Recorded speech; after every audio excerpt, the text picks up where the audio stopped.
Jimbo Fisher got fired by Texas A&M. His buyout is $77 million, and there's no offset language, which means he's going to get all $77 million, and if he becomes a head coach at another institution, he gets that money also. It's the largest buyout in college football history.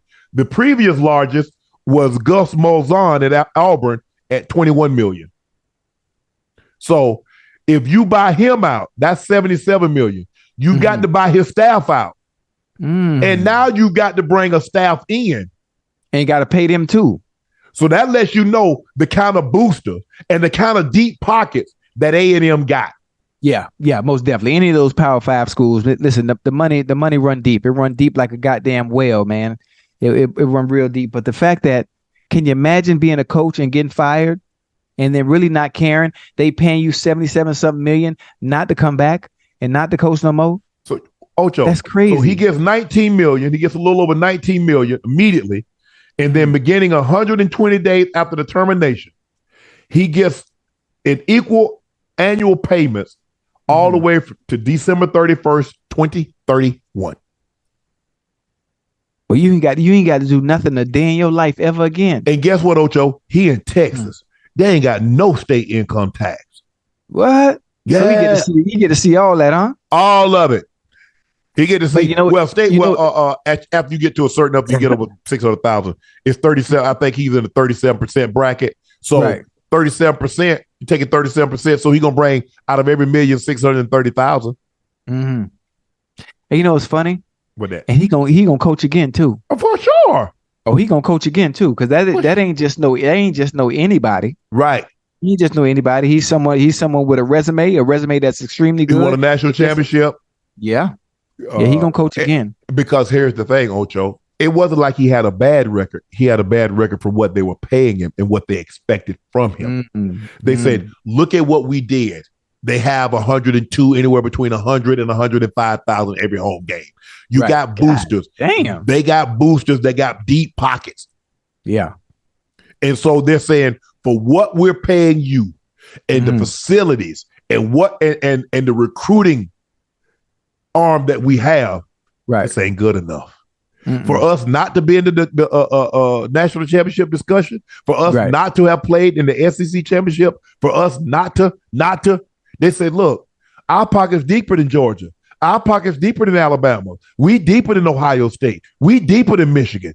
Well, they need to open up their pockets for the students. Oh, they got the players. They do. Oh, they do. Okay. You remember they had the number 1 recruiting class in 22. Well, what the hell is the problem? They thought it was Jimbo. That's why they got his ass up out of there. That's what the problem. That's what they believed the problem was. Right. And so they made the decision that athletic director said he talked to the the president, and he says, "I got a question. Yes. Do the higher ups ever consult with the players on the team? No. Or is that's how do they pay grade? No. Yeah. Man, look here. These kids, Ocho, kids going to college. Think they care? They try. Look here. They try to get to the next. They try to go to the NFL. Right. That's just the means to it. That's a stop off. That's a layover. Right. That's a layover from them, from high school to the NFL. It's like, sometimes you got the layover, Ocho. Like if I'm going, a lot of times you going from one place, you got the layover in Atlanta, or you got a layover in Minneapolis, or you got a layover in Detroit to get to your destination. Right. That's all college is for a lot of these kids. Right. And, in the NBA it used to be you go straight from high school to NBA. Now you got to go 1 year first. 1 year. That's just a layover for them kids. They go to Duke or Kentucky or one of these, prominent institutions. They just laying over Ocho. They're not trying to do anything, man. Right. I got you. Look, that's what 25% of the total buyout is due to Fisher in a lump sum within 60 days of termination. So about $19 million is due with 60 days, 2 months. Man, tell him throw something on the floor for me. I'm gonna pick it up. You're right. I mean, look, that's a good job. Crazy. I mean, so what would you think they'll pay a Nick Saban or Kirby Smart, I bet they get 15 to 20 million. A year? A year. Coach Saban already making 12. That's it? That's St. Nick. Hold on. Wait, somebody make more than Saban though. No, they don't. But here's the thing, Ocho. You think about it. What do you think Coach Saban playing for in Tuscaloosa? He ain't paying for a damn thing. Nah.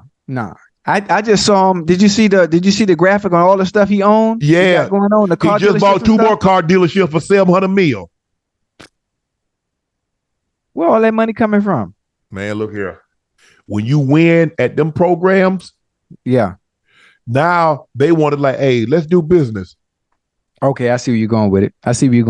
I'm with you. Yeah. Yeah, I'm with you. It ain't what you know, it's who you know. No, yeah, that's a different ball game. That's why I tell guys, if you go and play well in these cities, you never know. You know what? I like the way he conducts him. I like the way he carries himself. He's a winner. How many deals you think Brady or Manning, and that's what I say, Ocho, if Dak wins 1 Super Bowl in Dallas, he'll be the richest black man in Texas. He'll be the richest black man in Texas. Just 1. Yeah. Go look at the Roger Staubach's portfolio. Look at Troy's portfolio. Look at Tony Romo's portfolio. Now, Tony Romo didn't win like Roger and Troy, right? But he was box office. The pirouette, the improvisational, they loved it. Right. And he was undrafted. Dak has think about what Dak has overcome. Lost his mom to cancer, lost his brother tragically, win a Super Bowl. Man. Unbelievable, huh? Dak could be king. Dak could be king of Texas. Yeah, unfortunately, Dak is king right now. But I see where you're going with it, though. I see where you're going with it. They're going to get there, though. They're going to get there.